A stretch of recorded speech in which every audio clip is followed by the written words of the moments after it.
going to switch gears from my talk this morning and talk about some concepts around ventilator-induced lung injury primarily, and tell you a little bit about some of what I think is very exciting new work that we're developing based out of Toronto in the practical platform trial. So this is a slide I showed this morning. If we're starting to talk about ventilator-induced lung injury, this is a great starting point. A landmark trial which showed that simply by adjusting a couple of knobs on the ventilator, they were able to reduce mortality by 9%.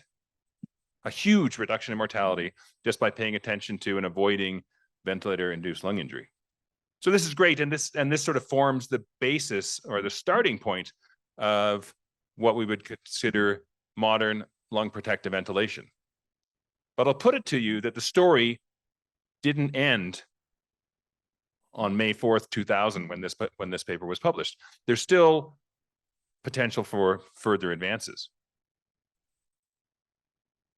Here's an interesting study from an Italian group that took the ARDS network protocol from that same trial I just showed you and applied it religiously to consecutive ARDS patients.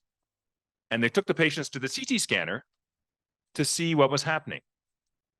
And in one group of patients, about 2/3 of the patients, you can see here, when they went from expiration to inspiration with the breath in, nothing very much is changing. Everything looks good. But in 1/3 of the patients, those with the worst compliance, over here is expiration, you can see the largest amount of collapse and atelectasis, the smallest baby lung. When they went from expiration to inspiration, all this red that's showing up here is indicative of hyperinflation, suggesting that in certain patients at least, 6 mL per kilogram and plateau pressure less than 30 may not be lung protective enough. And then a few years after that, we had work from Marcelo Amato thinking about driving pressure. Remember, driving pressure is plateau pressure minus PEEP, or you can think of this like tidal volume adjusted for the compliance of the respiratory system. And Marcelo took several of those earlier randomized trials of higher versus lower tidal volume ventilation, a number of observational studies, pooled them all together, and was able to demonstrate a pretty convincing relationship between driving pressure, static, and this is static driving pressure on day 1 of mechanical ventilation, I'll point out, with mortality. And he was further able to show that across, if you resampled and kept everybody with the same PEEP, as driving pressure increased, a steady increase in mortality. And so the question arose after that is, okay, that's an interesting observation, but can we say for sure that lowering driving pressure in any individual given patient will lead to better outcomes? I think that's still a question for further investigation. I showed this slide this morning as well, but here I want to make a different point. Again, this is a observational data with a complicated Bayesian multi-dynamic model created by Martin Erner, but showing that ventilator-induced lung injury driving pressure here, not just on day 1, but on every day of mechanical ventilation, higher driving pressure associated with worse outcomes, even after you correct for lots of covariates that predict outcome. And again, worse or a stronger association when patients were more hypoxemic. So looking like driving pressure may be important, and it may be important not just on day 1 and not just in patients with recognized ARDS. And then finally, a final piece of this lung protective ventilation or lung protection story is here. Just quite recently, a couple of years ago, one of my colleagues, Ewan Gallagher, analyzed the ARDS network data again, adding in a couple of smaller studies of higher versus lower tidal volumes as well, looking at heterogeneity of treatment effect, a little bit what we were talking about this morning. When you give a treatment to a whole study population, some people might be helped, some people might be harmed or not helped. When you mix them all together, it's hard to see.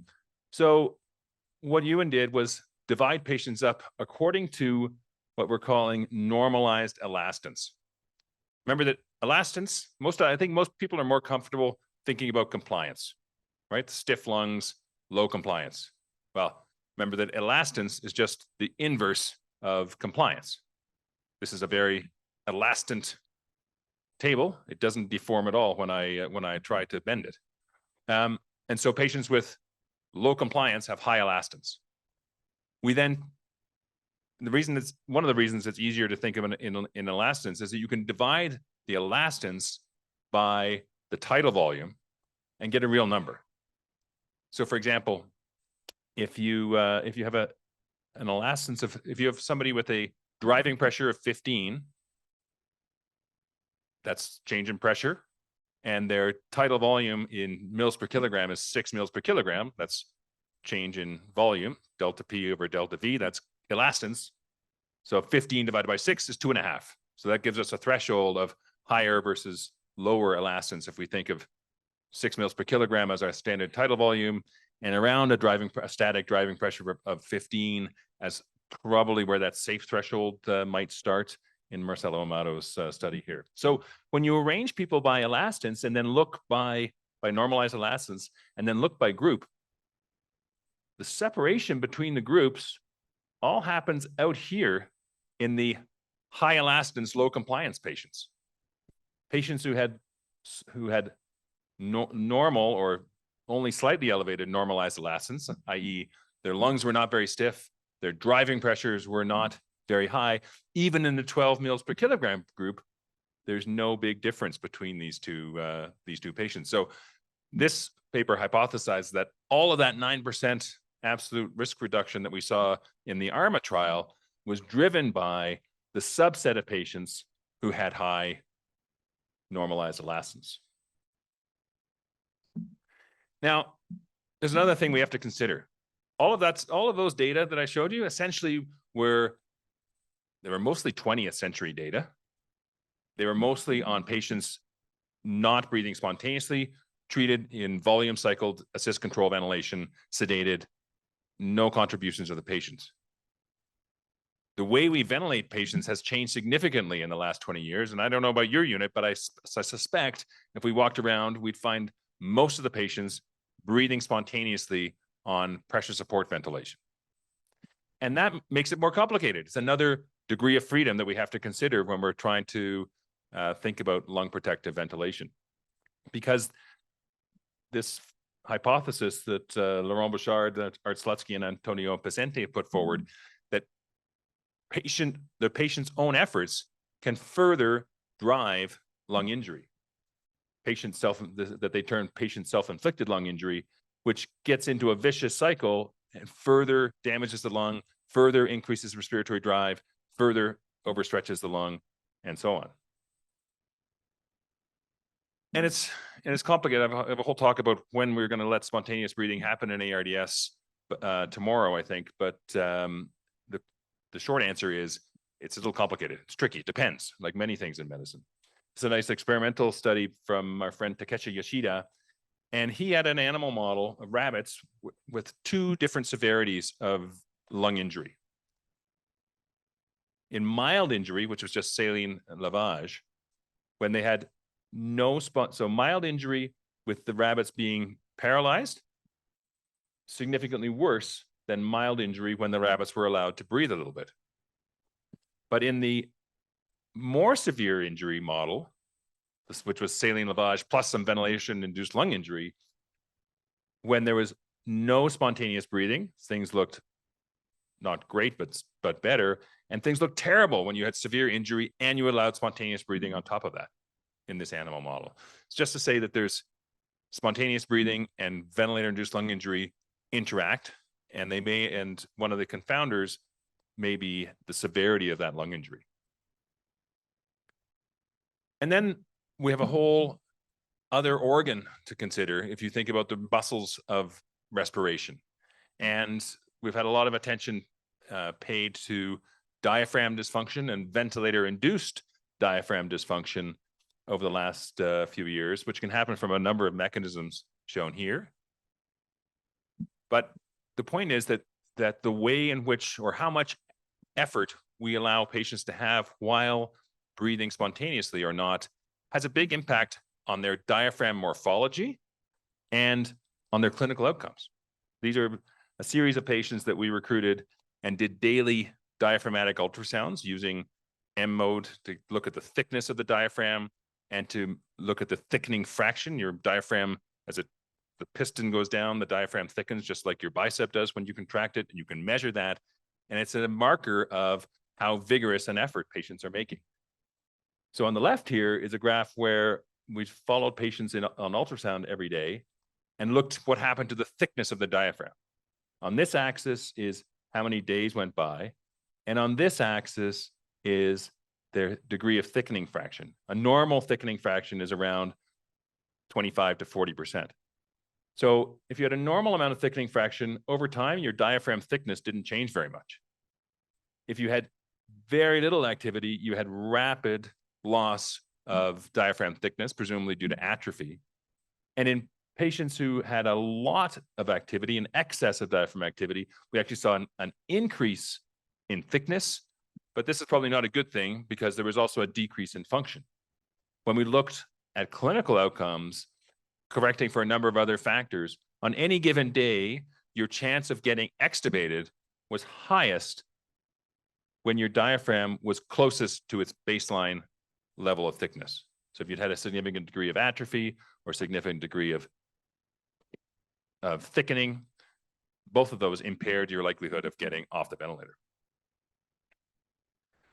But as in many things in medicine, there are trade-offs and risks on both sides of the coin. If we want to focus on ventilation-induced lung injury, we'd limit tidal volume and driving pressure. If we were focusing on ventilation-induced diaphragm function, we'd sort of want to optimize respiratory effort into the not too much or not too little range. If we want to avoid ICU-acquired muscle weakness in general, we want to minimize sedation and inactivity. Who knows how we should minimize delirium?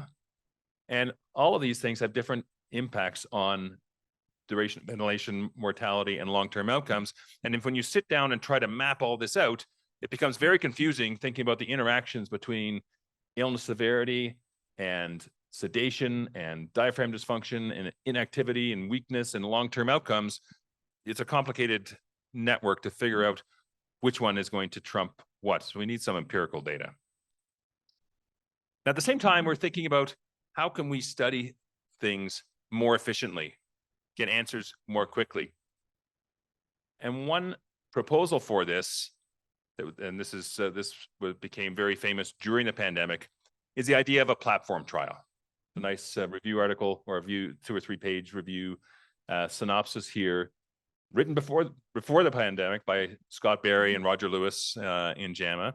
I like Derek Angus's analogy of platform trial. So he says, like a traditional trial says, okay, we're going to have a football game. We need to build a stadium. So we build the stadium, get the grass in, get the teams all ready, and we play the game. We do the trial. And then at the end of the trial, we said, okay, we're done. Let's blow up the stadium. And then next year we think, hey, let's have another football game. Oh, no, we have to build another stadium. The platform trial concept says, okay, we're going to do a trial and we're going to keep doing the trial. We're going to keep playing the game and we'll just cycle in new treatments, new investigations as we go forward, constantly maintaining forward progress. Maybe the best example of or the most well-developed examples of platform trials is Laura Esserman's I-SPY 2 trial network. This is a breast cancer phase 2 platform trial where they've serially examined multiple potential new treatments for different types of breast cancer. And they rapidly get through them and decide which ones need to go on for phase 3 testing and which ones should be dropped. They have a distinct advantage over us in critical care because they have a short-term endpoint, and that is disease regression, so less cancer, which never happens by itself, or almost never. So they can be very confident that the signal that they're seeing is being driven by their interventions, whereas we're not quite so, we have still a bit more of a noisy experimental model in the ICU, even if we're using mortality or ventilator-free days, because obviously lots of other things in addition to the treatment that we're giving may impact those things. Nevertheless, platform trials have been used to great success during the pandemic in recovery, ongoing in remap cap, and these have been a very efficient model and a clear demonstration to everybody in the world. And by that, I mean not just clinicians, but politicians and policymakers and the general public about the importance of scientific research and knowledge generation. And I think, there's been we wouldn't wish another pandemic on anybody anytime soon, but there have been silver linings. And one of them, I hope, is that we've somehow are beginning to blur the lines between what is research and what is clinical care. And we move towards really what is a learning healthcare system, and the difference between quality improvement work versus comparative effectiveness research may be harder to detect in the future, I hope. And that brings us to what we're trying to study here in led out of Toronto in the practical platform randomized trial. Here we're focusing on acute hypoxemic respiratory failure, and mostly focusing on things that are approved and in practice, different forms of mechanical ventilation, extracorporeal life support. So, we have future plans for sedation domains. And right now you'll see we have one domain focused on steroids. This is what the platform structure looks like. Generally in platform trials, you can group patients into different states, and they may be eligible for different domains, which are the different intervention groups or comparisons that you're using in the platform. For now, we have 4 different domains. We have patients who are starting in the least to 6 patients who are not yet intubated with hypoxemic respiratory failure, patients who are intubated with low elastance, who are intubated with high elastance, and patients who are already receiving extracorporeal life support. And then so far, we have a number of studies that are fortunately funded. All the ones in green are trials funded by CHR. What I'm going to spend most time talking about today is the invasive mechanical ventilations domain, which incorporates the DRIVE RCT, our large trial looking at driving pressure versus best conventional therapy. We also have a pilot study looking at lung and diaphragm protective ventilation. We've got a couple of different extracorporeal CO2 removal domains going on, and tying in nicely with the next talk from Gattinoni, we're actually using full flow ECMO or fairly high flow ECMO to achieve extracorporeal CO2 removal.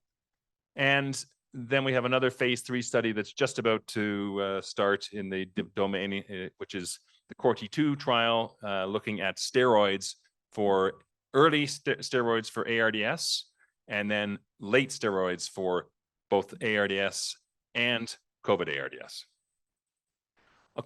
Pinning all of these things across every domain is a whole bunch of embedded methods. We have a physiology working group, translational science working group.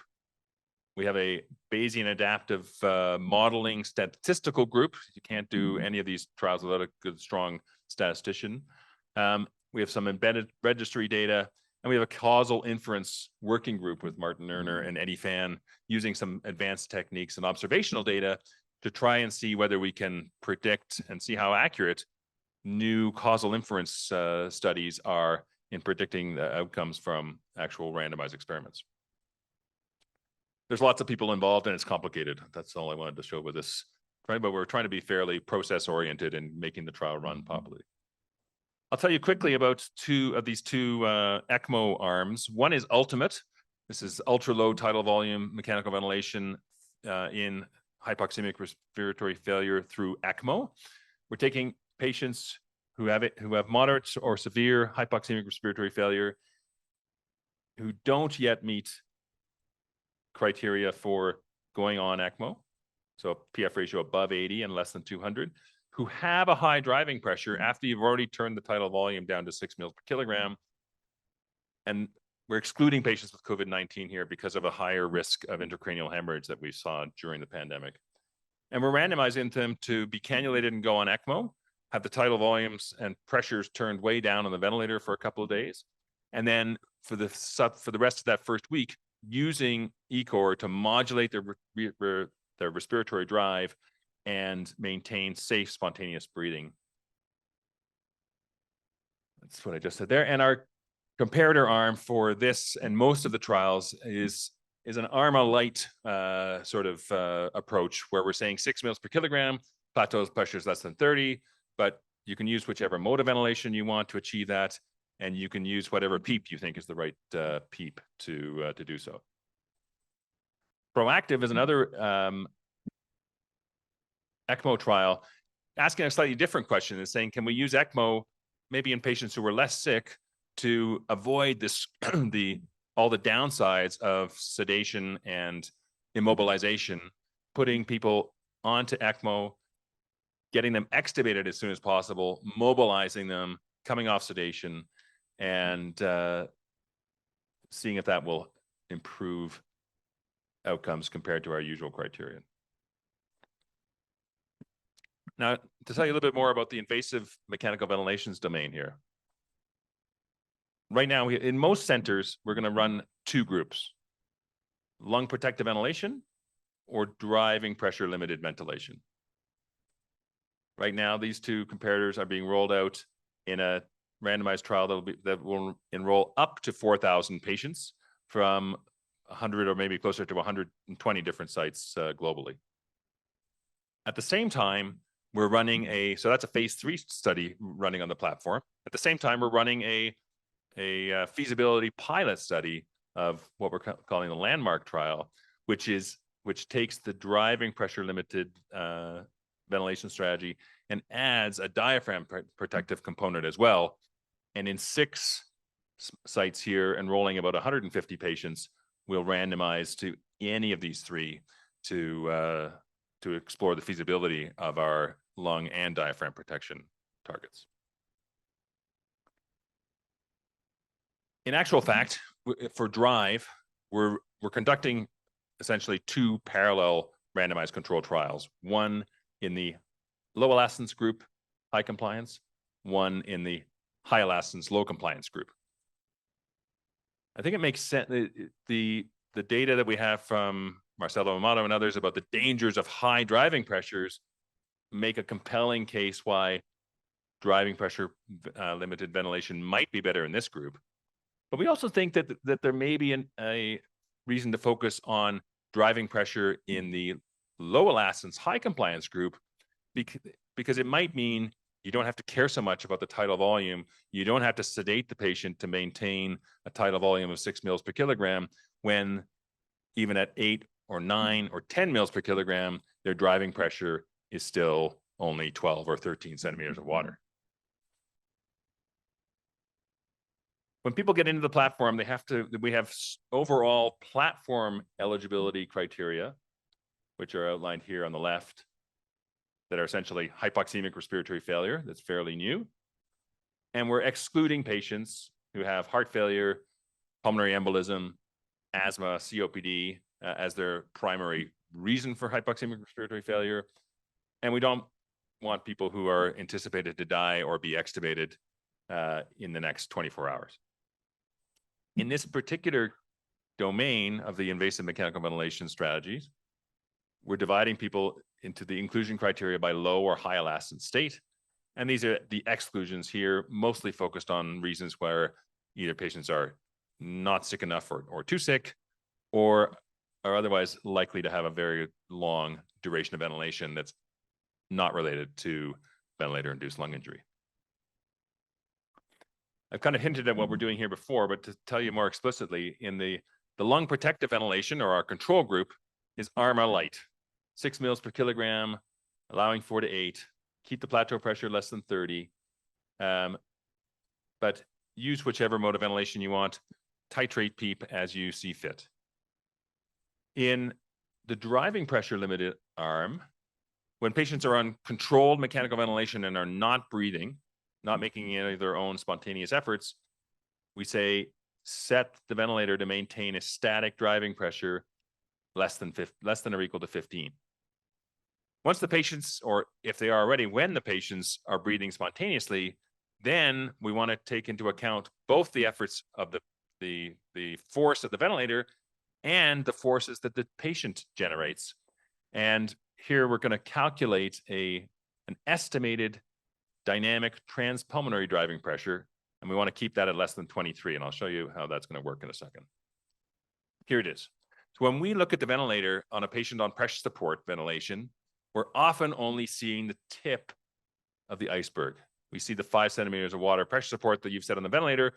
You don't see the 25 centimeters of water negative effort that the patient's making unless you actually look for it. And one easy and feasible way that we've developed to try and detect and quantify this is the expiratory occlusion maneuver. This is a maneuver that's possible to do on almost every mechanical ventilator these days. And it involves essentially just what I'll call a stealth expiratory hold. You just go into the patient's room, don't tell them what's happening, press the expiratory hold button. The patient makes an effort against the closed airway, and that generates a negative pressure. And this deflection from PEEP down to the nadir of their effort is the occlusion pressure, POC, as we call it.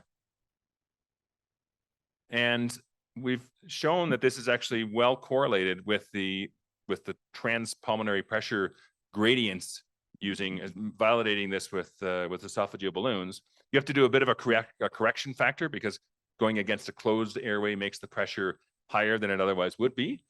But we use this equation here to estimate the transpulmonary driving pressure. So this first part, peak airway pressure minus PEEP, is the dynamic pressure from the ventilator. And then we subtract 2/3 of POC, which is, and because POC is always negative, that means adding the patient's efforts. So if you measured POC at minus 18 and they were on pressure support of +5, you would say, great, that's 5 plus 2/3 of 18, that's 12. So 5 plus 12, the total distending pressure I'd estimate is 17. And our number for safety here is 23. This POC measurement we developed in Toronto, but it's been nicely externally validated by Leo Hunk's group in Amsterdam, just published in anesthesiology recently, again, showing that for detecting high efforts, it's quite sensitive and specific. The protocol, it might be complicated to implement this protocol at the bedside across many different centers. So one of our star fellows, Jose Diante from Buenos Aires, now actually was working with us now back there, developed an app that this is a good thing about everybody having a computer in their pocket. You point the QR code to that, and you can load the app. It asks you to which arm is the patient randomized to, what are their current settings. Boom, and it'll say, great, you're on target, or your distending pressure is too high, and suggest you do this or that. So we're going to target that for the trial. We're going to recruit up to 4,000 patients, 2,000 in each study, but the chances are we'll stop earlier because of either effectiveness or futility. I'm just going to skip that slide. And so far, we're rolling forward. We have commitments from centers all over the world, as outlined here. And I'm going to skip this section for the purposes of time. So we have 2 domains that are actually active, Ultimate and the IMV strategies. We're expecting our steroid arm to start in the next week or 2. We've had lots of patients randomized. In fact, one of my new favorite things, I get an email every time a patient gets randomized. So just got another email this afternoon, and our second United States patient has been randomized into the IMV domain. Lots of activity from our various working groups. You can see that we're mostly in, this is one thing Deborah Cook always used to say to us, is that everything in clinical research is twice as hard. It takes 4 times as long as you thought it was going to. So we're about a year into our funding envelope so far, and we're almost ready to get started in many, many centers. Over 120 sites expected. So I've tried to show you our outline here that the practical is a Bayesian adaptive multifactorial randomized registry embedded platform trial. And we're setting out to develop more efficient approaches to discovering treatments and improving survival and quality of life for patients with respiratory failure. We hope to use and develop a variety of trials at different stages of development. And we're really engaged with the whole interprofessional team, both locally and internationally. So we thank all of our collaborators. And with that, I'll stop and be happy to take questions later. Thank you.